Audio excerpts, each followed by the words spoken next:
message from the past sends James Bond on a mission to uncover a sinister organization led by Christoph Waltz, villainous character.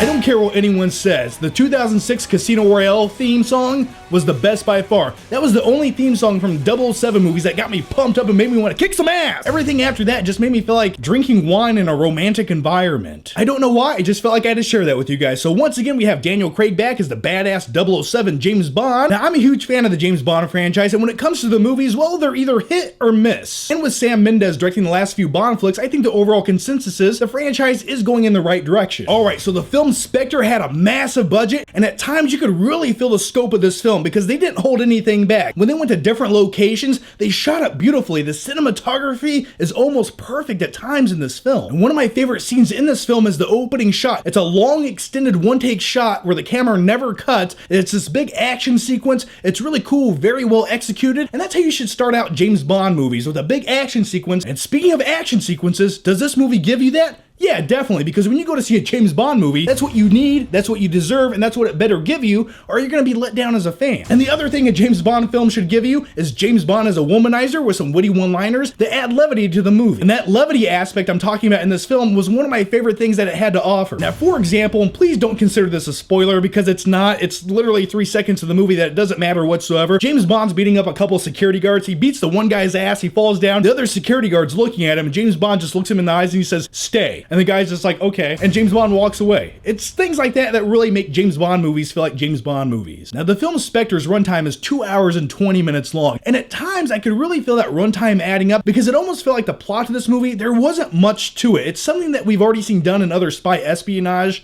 type movies. Now, don't get me wrong, it's not that the plot was terrible or anything. It worked for what the movie was trying to do, and there's also some subplots along the way that I found slightly interesting. But like I said, it's the same thing you've already seen 20 times before. You have corruption from within the organization. You have a villain who has one of the most convoluted plans ever, who could easily destroy the main hero of the movie at any time. But, you know, by the way, on a side note, the villain of this movie, Christoph Waltz, by the end of the movie, he almost turns into the Joker from The Dark Knight. Don't worry, I'm gonna tell you where they are. Both of them. And that's the point. You'll have to choose. Yeah, I'm going to stand by that, because if you've seen The Dark Knight and you watch this new movie Spectre, just look at the last 20 minutes of this movie, you're gonna think Dark Knight, or at least I did. And with all that said, let's keep talking about the villain of this film, Christoph Waltz. Now, I love Christoph Waltz as an actor. He's very intriguing. I think he plays a very good character actor, and the guy can either play a really good guy or an evil guy. So you either like him or hate him in every movie that he's in, but I think that says something about him as an actor. And in typical James Bond villain fashion, he wants to control everything and take over everything. And my biggest question is, why? Because sometimes when I watch movies like this and it shows the villain's lair, it's like a $2 billion facility that he built, it's just like, why didn't you take that money and go to a beach and just drink martinis all day long? Like, what the fuck are you doing, dude? Just go relax.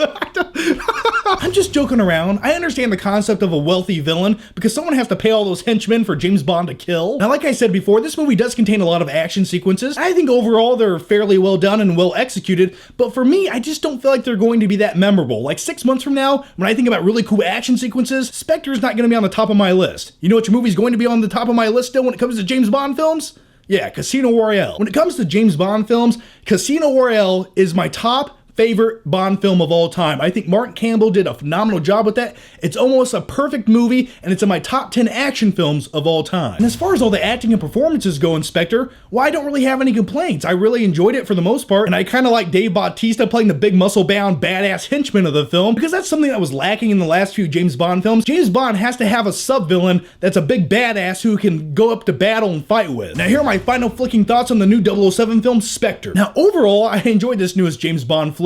It pays a lot of homage to previous James Bond movies. It references a lot of things that happened in the past. And compared to the last James Bond film, Skyfall, this movie felt like it let go a little bit and had more fun with things. You know, as far as some of the gags and levity throughout the film, as a fan of James Bond, it's just really cool to see ejector seats and flamethrowers once again. Now here's the part of the video where things get a little bit dark and salty. I do have some negatives with this film. Now, one of my biggest negatives with this film, and I know it might sound nitpicky, this is what you're looking at for 2 hours and 20 minutes, the color grading of the film. I just didn't like it whatsoever. Now, what am I talking about? It's the color that they throw on the film to kind of give it that stylized look. And in the film Spectre, it has this very warm yellow brownish tint throughout the entire film. And on some interior shots, it was almost making me tired to look at. The movie at times just looked overly warm and desaturated with this brownish tint. And I was like, why are you doing that to such a beautiful movie? Now, here's an example from Spectre of what I'm talking about. Now here's an example from Casino Royale of how I wish this movie looked. Do you see how bright and vivid that is? It just makes you excited and makes you feel immersed into the action. Now very quickly, here are my other few negatives with the film. At times throughout this movie, it just feels like characters are going place to place for no reason whatsoever other than to show beautiful scenery in the background. And the script for this movie feels a little bit discombobulated at times and could have really been tightened up. And once again, much like Skyfall, we're not introduced to our villain until the halfway point of the movie. Now for me, every time I go into a new James Bond movie, I just compare it to Casino Royale because I want that same experience once again, and I haven't really gotten yet because that movie's almost the perfect example of a James Bond film. I just don't feel like they've replicated that yet. The film Spectre is still a really good installment in the James Bond franchise, and with everything said, I'm going to give the new James Bond film a solid B. Yeah, a B for badass Bond. Alright, so that's my take on the new film Spectre. Now here's my question to you guys, and let me know down below, what do you guys think about the movie? Or if they do cast a new James Bond in the future, which actor do you want to see become the new James Bond? So anyway guys, thanks for watching, and if you haven't already, make sure you check out my last video. I'll put a link down below. I'll see you guys next time.